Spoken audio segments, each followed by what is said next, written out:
દર્શક મિત્રો, હું છું પરમાર અનિશા. તમે જોઈ રહ્યા છો લોક સામના ન્યૂઝ. તો જોઈએ આજના સમાચાર બોટાદથી અમારા રિપોર્ટર વિપુલ લુહાર સાથે. બોટાદ જિલ્લાના પાળિયાદ રોડ પર આવેલા ગિરનારી આશ્રમ ખાતે આવેલા ભગવાન જગન્નાથજીના મંદિરમાંથી દર વર્ષની જેમ આ વર્ષે પણ 29ની ભવ્ય રથયાત્રાનું આયોજન કરવામાં આવ્યું હતું.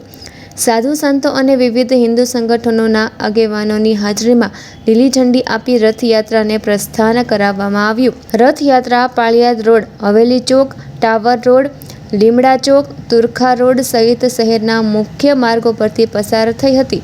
ભગવાન જગન્નાથની નગર ચર્ચાએ નીકળતા ભાવિકોમાં અનોખો ઉત્સાહ અને ભક્તિનો માહોલ જોવા મળ્યો.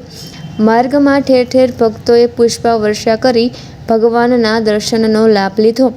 રથયાત્રામાં ધાર્મિક અને સામાજિક સંદેશ આપતા આકર્ષક ફ્લોટ, વિવિધ સાંસ્કૃતિક રજૂઆતો અને કરતબબાજોના રોમાંચક પ્રદર્શન લોક આકર્ષણનું કેન્દ્ર બન્યા હતા. રાજકીય, સામાજિક અને ધાર્મિક સંસ્થાઓ દ્વારા પણ રથયાત્રાનું ભાવપૂર્વક સ્વાગત કરવામાં આવ્યું. રથયાત્રા શાંતિપૂર્ણ રીતે સંપન્ન થાય તે માટે બોટાદ જિલ્લા પોલીસ દ્વારા ચુસ્ત સુરક્ષા વ્યવસ્થા ગોઠવવામાં આવી હતી. 1 ડીવાયએસપી, 2 પીઆઈ, 8 પીએસઆઈ તેમજ 178 હોમગાર્ડ અને જીઆઈડીના જવાનો તૈનાત કરાયા હતા. ટ્રાફિક વ્યવસ્થા સુચારુ રહે તે માટે જરૂરી સ્થળોએ રોડ ડાયવર્ઝનની પણ વ્યવસ્થા કરવામાં આવી હતી. જય જગન્નાથ અને જય રણછોડના જય ઘોષ સાથે સમગ્ર બોટાદ શહેર ભક્તિમય વાતાવરણમાં રંગાઈ ગયું હતું. ઓમ નમો નારાયણ, જય શ્રી રામ, જય જય જગન્નાથ. જય જય જગન્નાથ. આજે બોટાદ શહેરમાં તળાવે રહેલું શ્રી જગન્નાથ મંદિરથી ભવ્ય દિવ્ય જગન્નાથ ભગવાનની શોભાયાત્રા આજે ત્યાંથી પસાર થઈ ગયેલી છે. બહોળી સંખ્યામાં બોટાદકર આમાં સહભાગી થયેલા છે. ઘણા બધા પ્લોટ્સ આમાં ઉમેરાયા છે અને ઘણા બધા પબ્લિક આના દર્શનનો લાભ લે છે.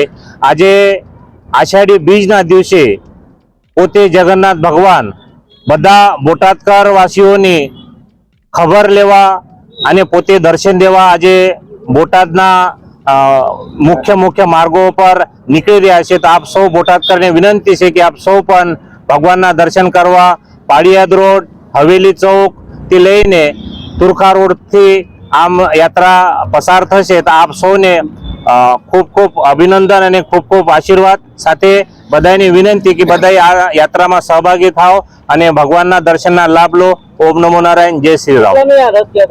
આજે બોટાદમાં શ્રી જગન્નાથ મંદિર તળાવથી 29મી રથયાત્રા નીકળી ગઈ છે અને એને બદલ અમારા સંતો તરફથી હું શ્રી સ્વર્ગવાસી નટુ બાપુને ખૂબ ખૂબ અભિનંદન આપું છું અને યાદ કરું છું કે એમને આ રથયાત્રા 29 વર્ષ પહેલા શરૂ કરી હતી, જે આજે એમના શિષ્ય મહંત શ્રી રાજગીરી બાપુ યથાવત ચાલુ રાખી છે અને સમસ્ત બોટાદકરમાં આમાં ખાસ કરીને બહુ મોટો સહભાગ છે.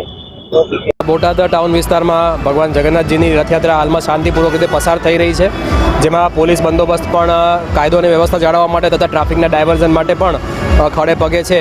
જેમાં જોઈએ તો કુલ 2 પીઆઈ છે અને અન્ય 8 પીએસઆઈ કક્ષાના અધિકારીઓ છે. આ સિવાય 178નો અન્ય પોલીસ સ્ટાફ હોમગાર્ડ જીઆરડીના જવાનો સાથે પોતે ખડે પગે હાજર છે. નગરજનોને અપીલ છે કે ટ્રાફિકના જે ડાયવર્ઝનના જાહેરનામા છે તેનું પાલન કરે અને પોલીસને સહયોગ આપે અને ભગવાન જગન્નાથજીની રથયાત્રાનો આનંદ માણે. તો ફરી મળીશું એક નવા સમાચાર સાથે. ત્યાં સુધી જોતા રહો લોક સામના ન્યૂઝ.